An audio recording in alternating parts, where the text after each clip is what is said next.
उनके लिए हमारी सच्ची श्रद्धांजलि यही होगी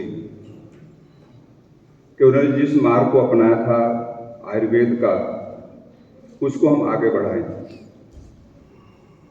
क्योंकि जिस मिशन में वो लगे हुए थे वो शायद मिशन अधूरा रहा। तो हम सब जितने भी भाई और बहनें यहाँ पर हैं या जो नहीं आ पाए और इस क्षेत्र में काम कर रहे हैं, तो उन सबका उत्तरदायित्व बनता है कि हम उसको पूरा करें। मेरी उनसे कई बार वार्ता हुई और उनकी जो इच्छा थी, वो चाहते थे कि भारत के अंदर जो हमारी प्राचीन चिकित्सा पद्धति है, जिसको हमारे पूर्वजों ने, हमारे दादा परदादा, उनके पितामह सभी ने उसको अपनाया और इस पर कार्य किया, तो आज हम उनकी पुण्यतिथि पर कुछ संकल्प लेंगे यहाँ पर अपने मन के अंदर कि हमें उस काम को पूरा करना है और हमें इस मानव जाति को ऐसी चिकित्सा देनी जो बहुत ही सरल और सस्ती हो। देखिए, भारत के अंदर अधिकांश जनता हमारे गांव में बसती है। आप सब जानते हैं, आप भी काफ़ी भाई और बहनें ग्रामीण अंचल से आए होंगे। मैं भी ग्रामीण में पैदा हुआ, पला पढ़ा वहीं पर। तो आज भी हमारी इतनी अच्छी अवस्था नहीं है गांव के लोग जो महंगी चिकित्सा कर सकें। उस महंगी चिकित्सा के अभाव में कई लोग जीवन को समाप्त कर लेते हैं, उनको अवसर नहीं मिलता। तो मेरा एक मिशन है, आपका भी होगा और हर व्यक्ति का होना चाहिए कि हम एक सस्ती चिकित्सा पर काम करें, जिससे हर व्यक्ति उसको लेने में समर्थ हो और उसको आरोग्य मिले। यदि महंगी चिकित्सा होगी तो मैं समझता हूँ, आज मैं गांव में घूमता हूँ, काफ़ी देखता हूँ, तो बहुत से लोग ऐसे मिले जो 100 रुपये की दवाई लेने में भी अभी समर्थ नहीं है। तो जीने का अधिकार तो सबको है। तो हम ऐसी चीज़ों पर कार्य करें जिससे हर व्यक्ति, चाहे वो समृद्ध है या उसके पास समृद्धि नहीं है, दोनों ही उससे लाभ उठा सकें। तो मेरा एक मिशन है, हम हर व्यक्ति को वैद्य बनाना चाहते हैं अपने परिवार का, ताकि वो स्वयं अपने परिवार की अपनी चिकित्सा अपने पड़ोस में खुद कर सके। और हमारे आसपास में से बहुत से प्लांट खड़े होते हैं, पौधे हैं, जिनसे हम अच्छी चिकित्सा ले सकते हैं। मैंने प्रयोग किया।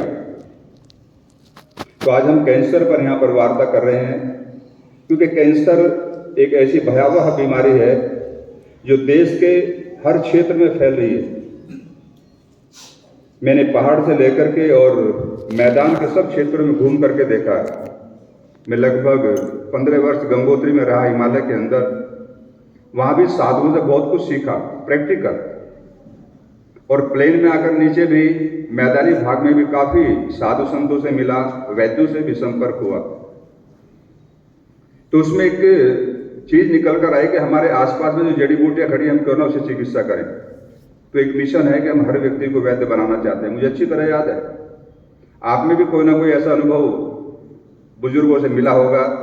मैं जब बचपन में लगभग 6-7 साल का रहा हूँगा, तो मुझे चेचक निकल आई। मेरे फेस पर आप सब देख रहे हैं। और चेचक सामान्य नहीं थी, बहुत भयानक चेचक थी। मुझे बताया कि गांव के अंदर लगभग मेरे जो हम उम्र के बच्चे थे, कुछ बड़े थे, कि पूरे गांव में फैले। और शायद भाग्य की बात है या ईश्वर ने कुछ कार्य कराना होगा, तो केवल हम 2, एक बहन थी वो बची और एक मैं उसमें बचा। तो मेरी जो बाएं आंख इसमें कटरैक्ट हो गया। अब उस समय चिकित्सा तो कोई थी नहीं। आज से अगर हम 60, 65, 70 साल पहले की बात करें तो गांव में कोई चिकित्सा नहीं थी। सामान्य लोग जानते थे जड़ी बूटियाँ। तो हमारी दादी थी। मैं बताना चाहता हूँ कि हमारे बुजुर्ग कितने अनुभवी थे। जो हमारे छोटे छोटे नुस्खे होते हैं गांव में, तो दादी ने तो जो इसका ये जो निशान बने हुए हैं, ये मैं इसमें खुजली बहुत आती थी, तो मुझे ध्यान में उसको उखाड़ देता था, उसमें खून भी निकलता था। तो जिनको मैंने उखाड़ दिया उसके अंदर उसके स्पॉट आ गए। जहाँ नहीं उखाड़ा वहाँ पर स्पॉट नहीं आई। तो जो वो उखाड़ते थे, जो उसको उसे दाल कहती थी हमारी दादी, कि ये दाल है। वो फुंसी टाइप ऊपर से होता था, एक भाग वो अलग गिर जाता था, पक जाता था, उसको घिस करके गंगा जल के अंदर और कांसे का एक पात्र होता था उस समय पर, उसमें घिस करके मेरी आंख में डाला तो मेरी आंख ठीक होगी।